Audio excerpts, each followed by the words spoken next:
मेरी छोटी बहन की शादी की सिल्वर जुबली में मेरा मायका जाना हुआ, क्योंकि मेरी छोटी बहन भी उसी शहर में रहती है। शाम की पार्टी में जब मैं उसके घर पहुंची तो उसे अजीब सुखद एहसास हुआ।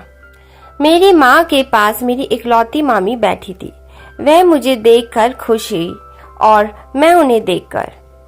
यह मेरे लिए एक सुखद एहसास था, क्योंकि पिछले 20-22 वर्षों से हम लोगों की बोलचाल बंद थी।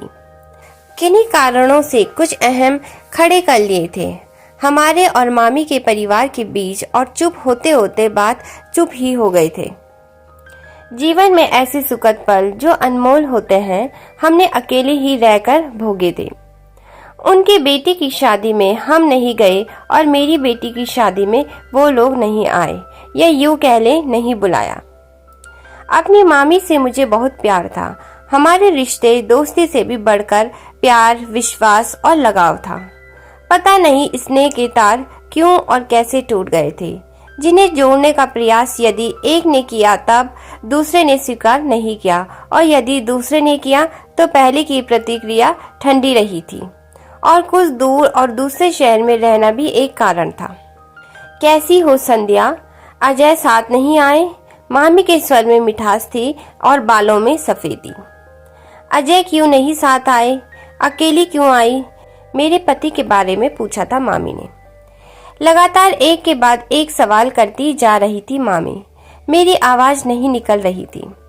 एकाएक मामी के गले लिपट कर रो पड़ी थी मैं। पगली, रोते नहीं, देख चुप हो जा संध्या। इस तरह बड़े स्नेह से मामी दुलारती रही हमें। कितने ही अधिकार जो कभी मुझे मामी और उनके परिवार पर थे, अपना सिर उठाने लगे थे, मानो पूछना चाह रहे हो कि क्यों उचित समय पर हमारा सम्मान नहीं किया गया।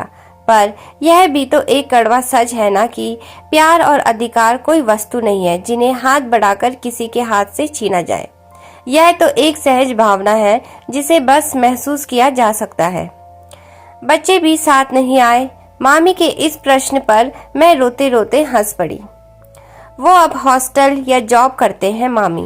ओह, आप भी तो बूढ़ी हो गई है, और मेरी भी बाल देखिए अब सफेद हो रहे हैं, मैंने हंसकर कहा। हाँ, कहकर मेरा गाल पर हल्की सी चपत लगाई मामी ने। अजय को बैंक के काम से बाहर जाना पड़ा तो अकेले ही आई हूँ, मैंने कहा। तभी किसी ने आकर मेरे पैर छुए। यूं अंकुर की पत्नी और तुम्हारी भाभी, खुश रहो। मुझे याद है इसी अंकुर के रिसेप्शन में कितना अपमान किया था मामी और उनके बेटों ने मेरी माँ और हम बहनों का। मामा के ना रहने के बाद शायद पहला फंक्शन था मामी के घर पर। आपसी संबंधों की कटुता और मायकावाद इस तरह हावी थी उन पर कि मानो भविष्य में कभी जरूरत ही नहीं पड़ेगी हम लोगों की। मामी, आप भी चाय लीजिए ना, मैंने चाय उनकी तरफ बढ़ाते हुए कहा। यह सबसे बड़ी बुआ है रिया, इन्हें नमस्ते करो। अंकुर की बेटी से मेरा परिचय करवाया मामी ने। कड़वे पल न उन्हें याद दिलाए न मैंने, मगर आपस की बातों से मैं यह सहज ही जान गई कि मुझे वो भूले कभी भी नहीं थे। बार बार मेरे मन में एक ही प्रश्न उठ रहा था, जब दोनों तरफ प्यार बराबरी था तो क्यों झूठे अहम खड़े किए गए थे दोनों ही परिवारों ने? क्यों अपने अपने अहंकार संबंधों के बीच ले आए थे? समझ में नहीं आ रहा था आखिर क्या पाया था हम दोनों परिवार वालों ने इतना सुख, इतना प्यार खोकर। बेटी, बुआ बुआ और भाभी दीदी दीदी कर पूरे फंक्शन में मेरे आगे पीछे लगी रही। लगा ही नहीं कभी हम अजनबी भी रह चुके हैं। फंक्शन खत्म होने के बाद हम सभी लोग मम्मी के घर आ गए।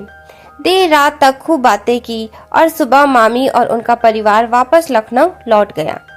मुझे 2 दिन बाद दिल्ली लौटना था, सो मैं मायके में रुक गई और दूसरे दिन मम्मी से पूछा, मम्मी एक बात समझ नहीं आई कि अचानक यह सब पुनः जुड़ कैसे गया?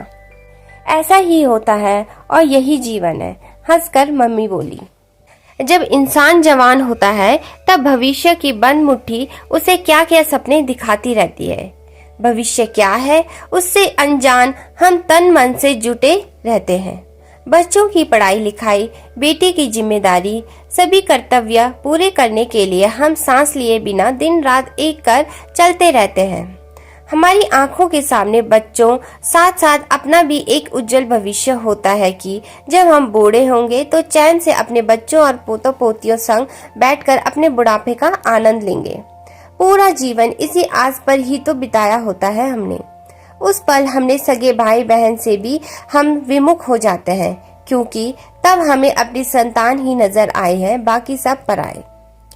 कई बार तो हम अपने पेरेंट्स के साथ भी स्वार्थपूर्ण व्यवहार करने लग जाते हैं, क्योंकि उनके लिए कुछ भी करना हमें अपने बच्चों के अधिकार में कटौती करना लगता है। हम तब भूल जाते हैं कि हमारे पेरेंट्स ने भी हमें इसी तरह पाला था। उनके सुकून और आराम के दिन आए तो हम अपनी गृहस्थी में डूब जाते हैं। जब अपनी बारी आती है तब एहसास होता है उनके दर्द का। बोलते बोलते थक गई मम्मी, कुछ देर रुक कर हंस पड़ी वह। फिर बोली, बेटा ऐसा सभी के साथ होता है। जीवन की संध्या में हर इंसान अकेला ही रह जाता है। पीढ़ी दर पीढ़ी ऐसा ही होता आया है। तब थका हारा मनुष्य अपने जीवन का लेखा जोखा करता है कि उसने जीवन में क्या खोया और क्या पाया। भविष्य से तो तब कोई उम्मीद नहीं रहती जिसकी तरफ आंख उठाकर देखो। सब अतीत की ओर ही मोड़ जाता है। तुम्हारी मामी भी इसीलिए अतीत को पलटती है। शायद भाई बहन ही अपने हों। और मजे की बात, बुढ़ापे में पुराने दोस्त और पुराने संबंधी याद भी बहुत आते हैं, क्योंकि सबकी पीड़ा एक सी होती है। बुढ़ापे में सोच भी परिपक्व हो जाती है। पुरानी बातें ना वो कहती है ना हम। अब चली चला के समय चैन चाहिए हमें भी और तुम्हारी मामी को भी, क्योंकि जीवन का लेखा जोखा तो हो चुका ना। अब मन में कैसा मनमुटाव। सारे जीवन का सार मम्मी ने समझा दिया। आज के युग में संयुक्त परिवारों का चलन न रहने पर हर इंसान का बुढ़ापा एकाकी श्राप बनता जा रहा है। क्या यह उचित नहीं है कि हम अपनी सोच का दायरा कुछ आगे बढ़ाएं और अपनी संतान का भी उचित मार्गदर्शन करें? बुढ़ापा तो उन पर भी आएगा ना एक दिन। पीढ़ियों का यह चलन पहली बार हमें बड़ी गहराई से कचोट गया। क्या वास्तव में हमारे साथ भी ऐसा ही होगा? ससुराल पक्ष में देवर और जेठ के बीच कुछ खटपट चल रही है, जिस वजह से दोनों में बोलचाल बंद सी है। बात क्या हुई कोई नहीं जानता, बस जरा जरा सा अहम उठा लिया और बोलचाल बंद। कोई भी पहल करना नहीं चाहता, जबकि दोनों ही एक दूसरे से बहुत प्यार करते हैं। मैंने घर वापस पहुंचकर सबसे पहले अपने घर के टूटे तारों को जोड़ने का प्रयास किया। पति एक टक मेरा चेहरा ताकने लगे और बोले, तुम्हें क्या जरूरत है बीच में पड़ने की? दोनों खुद ही कुछ दिन बाद एक दूसरे को समझा लेंगे। जहाँ तक हो सके हमें निभाना सीखना चाहिए। तोड़ने की जगह जोड़ना सिखाना चाहिए अपने बच्चों और अपनों को। बात को बीच में काटते हुए पति बोले, और सामने वाला चाहे मनमानी करता रहे तो क्या हुआ? वह बड़े हैं, अपने ही हैं। मैंने कहा ना, व्यर्थ अहंक रख खून के रिश्तों की बलि नहीं चढ़ानी चाहिए। मैं इलाहाबाद में मम्मी और मामी की पूरी कहानी पति को बताई तो कुछ सहज होने लगे।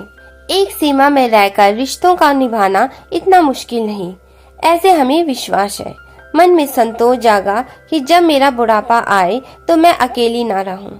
तब यह ना सोचे कि उसने या हमने जीवन में अपनों को अपने से काटकर क्या खोया क्या पाया। दोस्तों, अगर आपको हमारी कहानियाँ पसंद आती है तो चैनल को लाइक, शेयर और सब्सक्राइब जरूर करें और कमेंट करके हमें जरूर बताएं कि आपको हमारी कहानी कैसी लगी।